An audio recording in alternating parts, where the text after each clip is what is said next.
Good afternoon. It's 52 degrees in Richland Center at 12:06. For WRCO News, I'm Joanne Krulotz.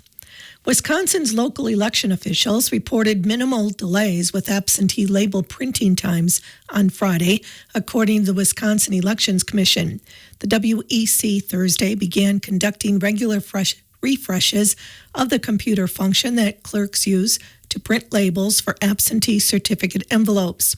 These refreshes have kept print times to a minimum, and the WEC at this time is not anticipating any label printing delays moving forward.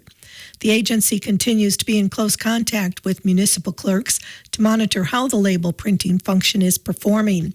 Since Thursday, clerks have reported drastic improvement in label printing and in the administration of in-person absentee voting, which continues to see high levels of activity.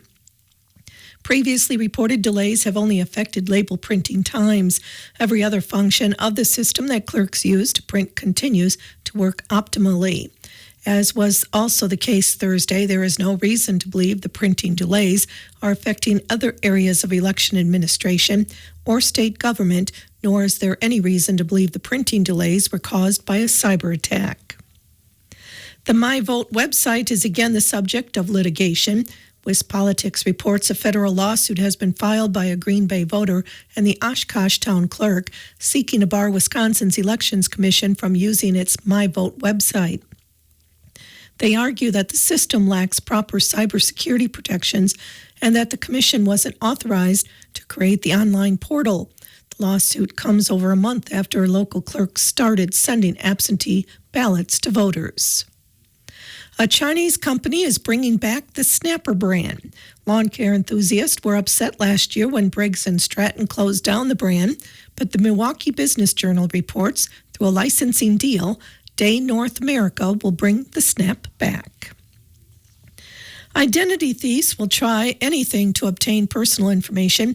Usually they pretend to be someone important who tries scaring their victims into giving information or paying money. Individuals may even be targeted through jury duty scams. Michelle Reinen is with the Wisconsin Department of Agriculture, Trade, and Consumer Protection.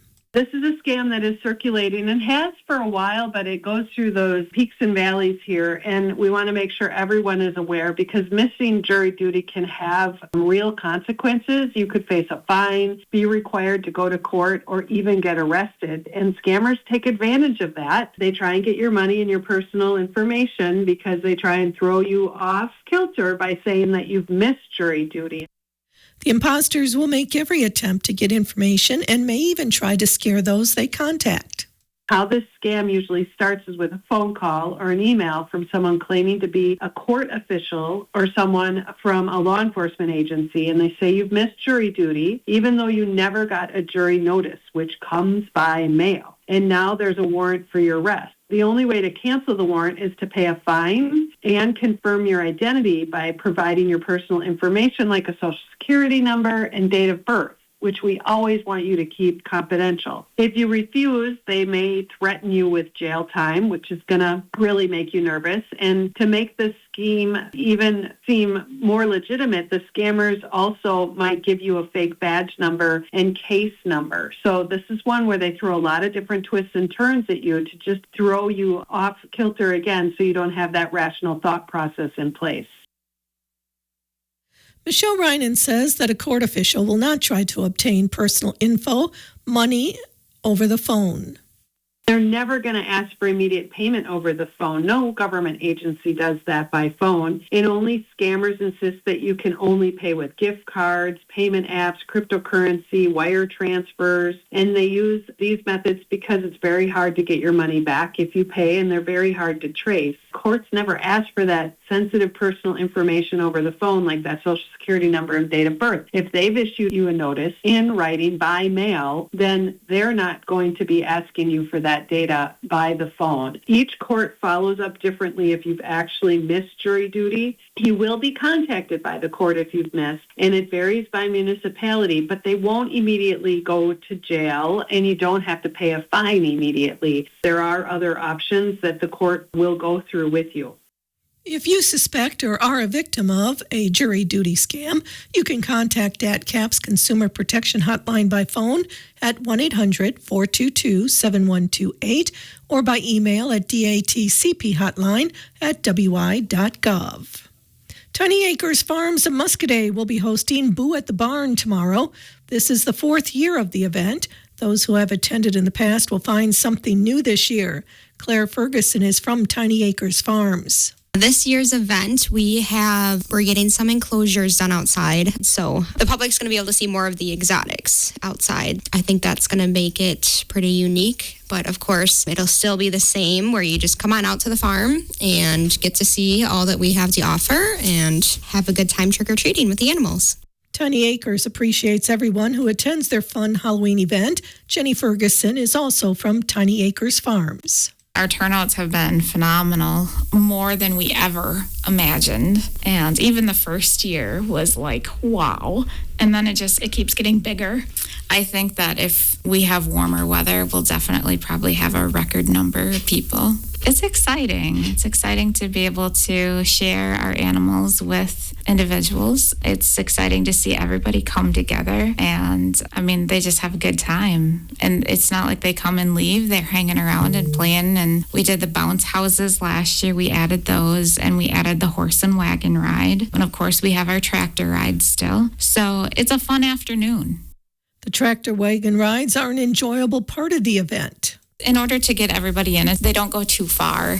But I think maybe last year they had gone out into the pasture, and so you're able to buy treats. And so the cows are all around you and, of course, following you. And so it's pretty neat. Along with being able to see and interact with the animals, Claire Ferguson says that trick-or-treating will be held at Boo at the Barn. We have our main barn that all of our yearling animals are going to be in. They will be trick-or-treating in the barn. We have 8 pens in there. Every pen has a candy bucket, and there will be a person handing out candy at every pen. So you can just go around the barn at every pen, see a different animal, get candy, and make your way through the barn. We love to see all the kids come out with all their costumes. So usually at the end of October, it's pretty chilly. It's a good time to put on a nice warm costume. It's always neat to see all of the different costumes that the kids come up with. Trick-or-treaters are encouraged to bring their own bucket or bag, but bags will be available for those who forget to bring one. Also, parents are welcome to dress up in costume as well. Those who attend can also take and share photos. Obviously, everyone will probably have their phones out. You can definitely take all the pictures that you want. And we do have a Facebook page on Facebook, Tiny Acres Farms. So we just ask that if you do have a couple of pictures that you took, you can go ahead and tag us in the pictures. We would love to see how your day went. And then when the event's all done, we like to see what you all did because, of course, we are running around, making sure that everything is going smoothly. So we don't always experience everything that we have to offer there. So it's fun to go back and see all of the pictures that the community took. So, we hope that you go ahead and take pictures.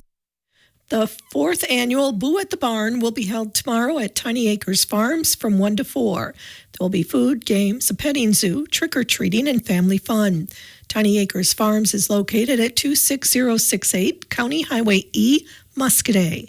More information can be found on their Facebook page. The AD German Warehouse will be the site of the haunted warehouse tonight. A small scare with the lights on will be held from 5:30 to 6:30 to allow the younger audience and their guardians to experience the haunted warehouse. The No Mercy Scare is the adult version of the haunted warehouse with all the lights turned off. It will be held from 7 to 9:30. Tickets will be available on a first-come, first-served basis for purchase next door in the 1912 building. Tickets for the small scare are priced at $10 per child and $15 per guardian. Tickets for the No Mercy Scare are priced at $15 per person. Payments may be made by cash or credit card. Credit card fees apply.